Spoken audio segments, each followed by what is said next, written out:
One of the key elements of the policy is the focus on consent. We have included a handout for you with regards to what consent is and what consent is not. Consent has been defined by our institution and included in the policy, and this is what we expect. Consent has 4 components: ongoing, clear, active, and willing. That is, it's a voluntary agreement to move forward with a specific sexual request or act when the individual is in a state of mind to provide that agreement. Any sexual activity with a person without their consent is against UChicago's policies and the law, and is not tolerated here.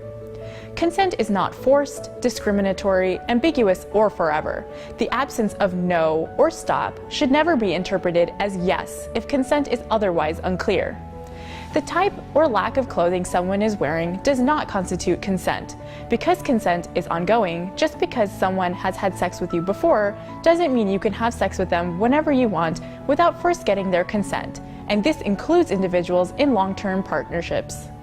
Consent can be withdrawn or modified at any time, and when that occurs, all sexual activity must cease.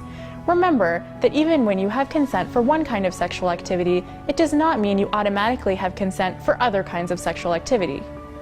Consent needs to be a clear agreement communicated by words or actions. Things like saying yes, nodding yes, or pulling someone closer may be signs of consent when a person is in a state of mind to provide consent. A person cannot give consent no matter what they may say if they are incapacitated, semi-conscious, or unconscious as a result of alcohol or drugs.